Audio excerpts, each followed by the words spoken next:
नमस्कार, मेरा नाम आलोक है। आप लाइव टीज देख रहे हैं। साल 2025 में अब बिहार में ही चुनाव होना है। दिल्ली में चुनाव हो गए, वहां पर बीजेपी को जीत हासिल हुई, लेकिन अब बिहार में आरजेडी पार्टी मुख्य विपक्षी पार्टी है जो कि दावा कर चुकी है जीतने की। तेजस्वी यादव कह चुके हैं इस साल एनडीए की विदाई तय है। लालू प्रसाद भी कह चुके हैं हम लोग के रहते हुए बीजेपी सत्ता में नहीं आएगी। रवि उपाध्याय जी बिहार के वरिष्ठ पत्रकार हमारे साथ हैं। हम बात करेंगे आरजेडी की। आरजेडी के प्रदेश अध्यक्ष जगदानंद सिंह पार्टी कार्यालय 23 नवंबर के बाद से नहीं आ रहा है।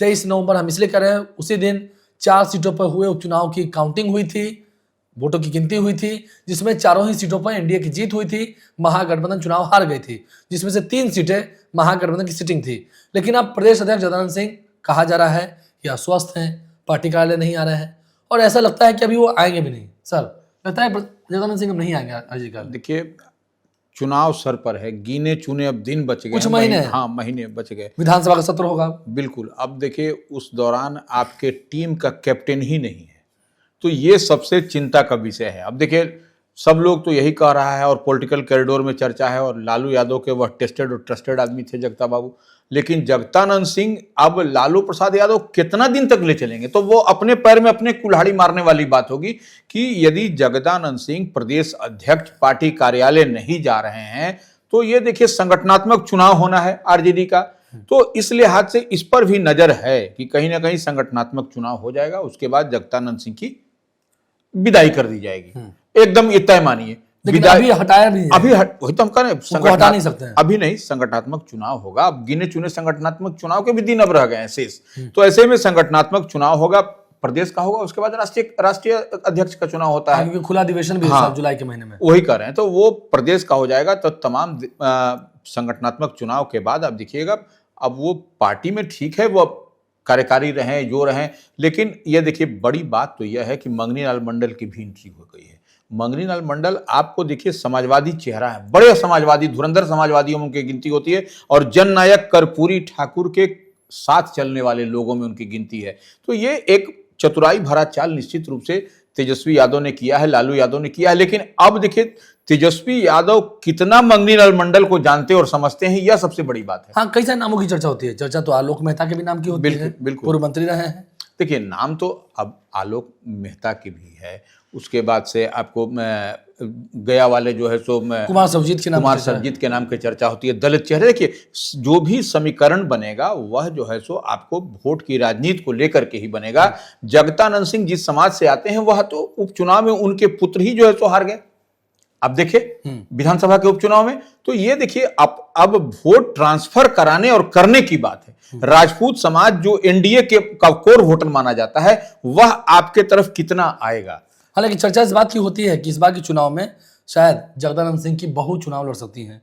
सुधाकर सिंह की पत्नी के नाम की चर्चा होती है। नहीं, देखिए चर्चा तो बहुत सारी होती है। देखिए, नाम तो अब वही तो देखिए, सब जो परिवार और परिवारवाद की बात होती है, यह कहीं ना कहीं इससे तो तेजस्वी देखिए इस बार दूसरे समीकरण के पर चल रहे हैं, क्योंकि उन्होंने कहा है कि हम कई कड़े निर्णय लेंगे। हाँ, कड़े निर्णय लेंगे और किसी की पैरवी नहीं चलेगी, किसी का फोन कॉल नहीं आएगा। तो यह सब वो स्पष्ट कर रहे हैं, इसीलिए कह रहे हैं कि हम सर्वे करा रहे हैं। तेजस्वी ने कहा है कि हम सर्वे करा रहे हैं, जो रिपोर्ट छन करके आएगा, जो जनता का निर्णय होगा, जनता जो कहेगी उसी को वह इस बार टिकट देंगे। तो इस बार इतनी बात तो तय मानिए, तेजस्वी इस बार पार्टी में अमूल चूल बदलाव करने की ओर दिखाई पड़ रहे हैं, जिससे से उनका अब आगे बढ़ रहे हैं तेजस्वी यादव। तो ये इस बार कोई भूल चूक नहीं करने जा रहे हैं 2020 के जैसा, ये भी जान लीजिए। जो टिकट बंटवारा होगा, टिकट अलॉटमेंट होगा, उसमें कई घटक दल भी आने वाले हैं। तो यह सब कुल मिला जुला करके आप देखिएगा, और दिल्ली का नतीजा सामने है आपको विधानसभा का, जिस तरीके से कांग्रेस और आप में डिवीजन हुआ, चुनाव हार गई आम आदमी पार्टी।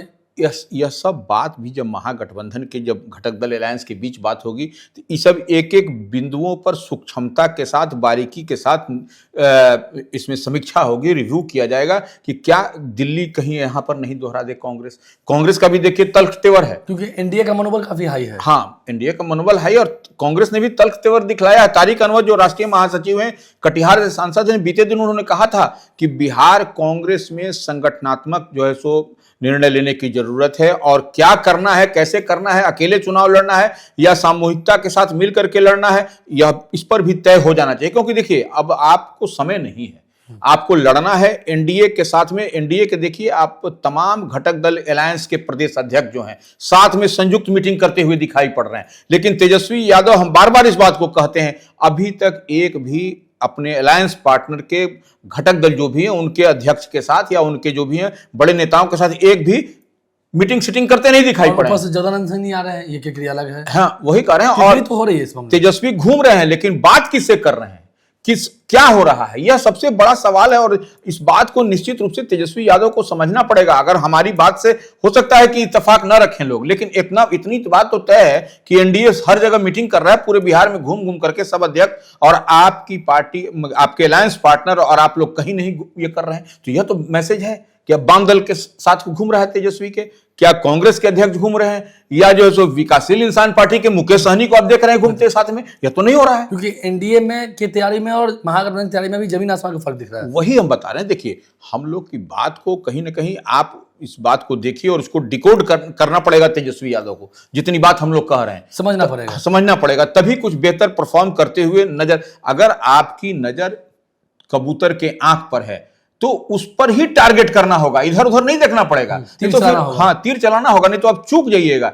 ये सबसे और अहम बात है तेजस्वी यादव के लिए, राष्ट्रीय जनता दल के लिए। और तुरंत में कोई ना कोई अध्यक्ष को यहां बड़ी जिम्मेवारी देनी पड़ेगी, क्योंकि किरकिरी हो रही है बात निश्चित रूप से। देखिए किरकिरी तो इधर ये भी हो रही है, जब से कल पूर्व सांसद लालू प्रसाद यादव के साले हैं, तेजस्वी यादव के मामा है सुभाष यादव ने जब से कल अपना मुंह खोला है, कहा है कि एक अन्य मार्ग से ही फिरौती की बात कही और अपहरण उद्योग की बात कही, वो सभी सेटलमेंट वहां हुआ करता था। तो अब तो और किरकिरी हो गई है।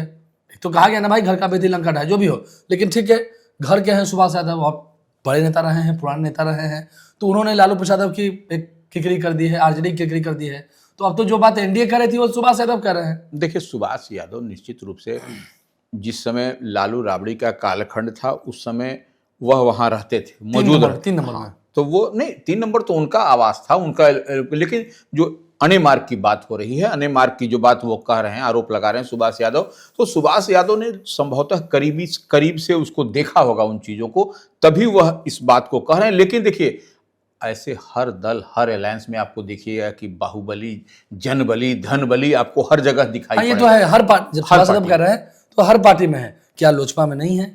क्या पार्टी में? क्या भाजपा में नहीं है? आप याद करिए ना, आप छोड़ दीजिए सबको, में नहीं है। आप नीतीश कुमार जब मुख्यमंत्री बने थे 5-7 दिनों के लिए, तो कौन कौन लोग उनके साथ में थे जो वोट, आप देखिए कौन कौन, तमाम वो ऐसे विधायक थे जिनका नाम चर्चा हम सब लोग जानता है कि वो कौन कौन विधायक थे उस समय, कौन कौन उनके साथ में थे। वह तस्वीर उस समय की है, उठा के देख लीजिए। और नीतीश कुमार एक समय कहा करते थे कि बकरी से बाघ से बकरी को थोड़ी लड़ाएंगे। देखिए बकरी की लड़ाई हम बाघ से थोड़ी करा देंगे, ये बाघ से लड़ने के लिए हम बकरी थोड़ी भेज देंगे। बाघ से तो बाघ को ही लड़ा सकता है। क्या आनंद सिंह जेडीयू में नहीं थे? सब लोग क्या अभी हम अगर गोपालगंज की ओर जाएं तो अमरेंद्र पांडे की इनके पार्टी में है। हर हम सिर्फ किसी की बुराई नहीं कर रहे हैं, बाहुबली छवि की हम बात कर रहे हैं, तो अमरेंद्र पांडे भी हैं। फिर देखिए अब आरजेडी की ओर जाएंगे, राजवल्लभ यादव भी उनके साथ हैं, अनंत सिंह इधर भी थे, ऐसी बात नहीं, आरजेडी में भी थे, तो इधर रहे तो ठीक। बीजेपी में क्या बाहुबली नहीं है? क्या लोजपा पार्टी में बाहुबली नहीं है? किस पार्टी में बाहुबली नहीं है? सब पार्टी में देखिए, पार्टी अगर चलाना है तो आपको धनबली, जनबली, बाहुबली आपको रखना ही पड़ेगा। तो यह तो बाध्यता है राजनीतिक पॉलिटिकल पार्टी चलाने के लिए। और नहीं तो फिर प्रशांत किशोर के जैसा चलाइए, जनसुराज चलाइए, उसमें कोई आपको नहीं है। प्रशांत किशोर अपने काफी हैं, वही करोड़ों करोड़ कमा के लाते हैं तो अपना पार्टी चला रहे हैं, तो वैसा ही चलाइए आप पार्टी। नहीं तो फिर अगर पार्टी आपको चलाना है लोकतंत्र में तो आपको पैसा खर्चा करना पड़ेगा, धनबली बाहुबली आपको ऐसा चलना पड़ेगा, इसमें कहीं कोई दो ये तमाम जो मुसीबतें हैं तेजस्वी यादव की, चाहे वो या लालू यादव की, चाहे वो सुभाष यादव की बातें हो, कटु वचन हो, हालांकि साधु यादव ने थोड़ा बचाया है, काउंटर किया है, लेकिन जगदानंद सिंह का ना हो, ये तमाम चीजें जो है आरजेडी को कहीं ना कहीं धीरे धीरे डिस्टर्ब कर रही हैं। उनके कार्यकर्ताओं में कितना भी उत्साह भरने की कोशिश कीजिएगा, आप उत्साह कार्यकर्ता में भर रहे हैं, हाथ में हथियार है ही नहीं। वही बात होगी कि बैलून में आप हवा भर रहे हैं, थोड़ी सी छेद हो गई तो हवा निकल रहा है। तो ये निश्चित रूप से तेजस्वी यादव को, हम जितनी बात हम लोग समझ रहे हैं, जो बता रहे हैं तेजस्वी यादव के लिए, इसको एक मान करके चलना चाहिए। इस तरीके से करेंगे तो बेहतर परफॉर्म करेगा आरजेडी, नहीं तो फिर आरजेडी का टाटा फिस हो जाएगा। टाटा फिस हो जाएगा। और क्योंकि एनडीए तो एकजुट है ही, बिल्कुल। तो एनडीए ने कहा है कि 225 सीट हम लक्ष्य रख रहे हैं, आएगा कितना आएगा वो पता नहीं, वो तो अलग बात है। पिछली बार जेडीयू पार्टी भी बहुत कम सीटों पर सिमट गई थी, वजह थी लोजपा। लेकिन अगर एनडीए एकजुट होकर लड़ गई और आरजेडी की स्ट्रैटेजी मजबूत नहीं रही, लोग मजबूत नहीं रहे। देखिए, जो दिखता है वही बिकता है। दिख रहा है कि आपके अंदर संगठन में अभी तक मजबूत है नहीं, किसे आप लाते हैं ये भी देखना होगा। अभी समय बहुत है समय, लेकिन बहुत तरह की बात होती है। नहीं देखिए, और डिस्टर्बेंस होगी, कमी होगी, देखिए तो अगला राज करेगा। आपको एक बात समझिए, समय रहते सचेत हो जाना। समय आता है सही फैसला। हाँ, सही फैसला और सचेत हो जाइएगा तो कहीं कोई दुर्घटना नहीं होगी। इतनी बात तय मान के चलिए। अगर दुर्घटना घटे भी की तो वैसा है कि उसको डिटेल से आप पूछ दीजिएगा तो सफाई हो जाएगी। तो तेजस्वी यादव और आरजेडी को निश्चित रूप से, लालू प्रसाद यादव तो माहिर खिलाड़ी हैं इस चीज के, राजनीति के, तो उनको इस बात पर रख करके अगर यदि तेजस्वी यादव को समझाएंगे तो हमको लगता है कि कहीं ना कहीं यह आरजेडी के लिए बेहतर होगा। और तुरंत तत्काल जो इस सब चीज जो एक मैसेज जा रहा है जिस तरीके से, वह मैसेज को आप कंट्रोल कर पाइएगा, उन सब चीज़ों को कंट्रोल कर पाएगा। तेजस्वी यादव क्या करेंगे, लालू प्रसाद यादव क्या करेंगे, क्योंकि जगदानंद सिंह अभी तो वापस नहीं लौटेंगे नहीं, बिल्कुल हटाए भी नहीं जाएंगे, ये भी तय है। हाँ बिल्कुल, हटाए जा रहे हैं ये भी बात गलत है, वो हटाए नहीं जाएंगे। पार्टी इस साल कोई ऐसा कोई रिस्क नहीं लेगी, न हटाए जाएंगे। वहीं सुभाष यादव जिस तरह से आक्रामक हैं, आक्रामक तेवर उनकी बोली है, ऐसी और बातें निकल के आए, उससे एनडीए को बड़ा लाभ होगा, ये बात भी है। देखना होगा तेजस्वी यादव की स्ट्रैटेजी क्या होती है, क्योंकि तैयारियों में अगर हम अभी देखें, अभी क्योंकि समय है, हालांकि अब होना है बिहार में ही चुनाव, तो अभी तक तो सुभाष यादव के बयान से देखिए एनडीए में उत्साह है। एनडीए के लोग कह रहे हैं, भंजा रहे हैं, भजा रहे हैं। अब देखिए एनडीए, अब कल तक वो कह रहे थे, आज तो उनके अपने कबूल कर। भाजपा के एक मंत्री ने कहा है कि देखिए ऐसा नहीं कि सुभाष यादव की हत्या की कहीं साजिश नहीं करा जाए। हाँ, नीरज सिंह बबलू कह रहे थे। हाँ, अब देखिए तो तरह तरह का बयान निकल कर आ सकता है। हाँ, वो तो हो भी सकता है कि वो भी करा दें और नाम उन पर लग जाए। चलिए देखना हो क्या होता है। आप लाइव स्ट्रीम से बने रहे, बहुत शुक्रिया सर आपका। हमारे चैनल को सब्सक्राइब कर लें। आरजेडी के लोगों को ये समझना होगा, आरजेडी के नेताओं को समझना होगा, ये स्ट्रैटेजी कुछ ऐसी बनानी होगी, क्योंकि तैयारी जब जीत की हो रही है तो शत्रु के हर एक चाल को, हर एक फैसले को समझना होगा और उससे एक कदम आगे बढ़कर अपनी तैयारी रखनी होगी। हमारे चैनल को सब्सक्राइब कर लें। साथ साथ इस वीडियो को अगर आप फेसबुक पर देख रहे हैं तो पेज को लाइक करना भूलें। एक सैंडल पर भी लाइव स्ट्रीम फॉलो करें। धन्यवाद।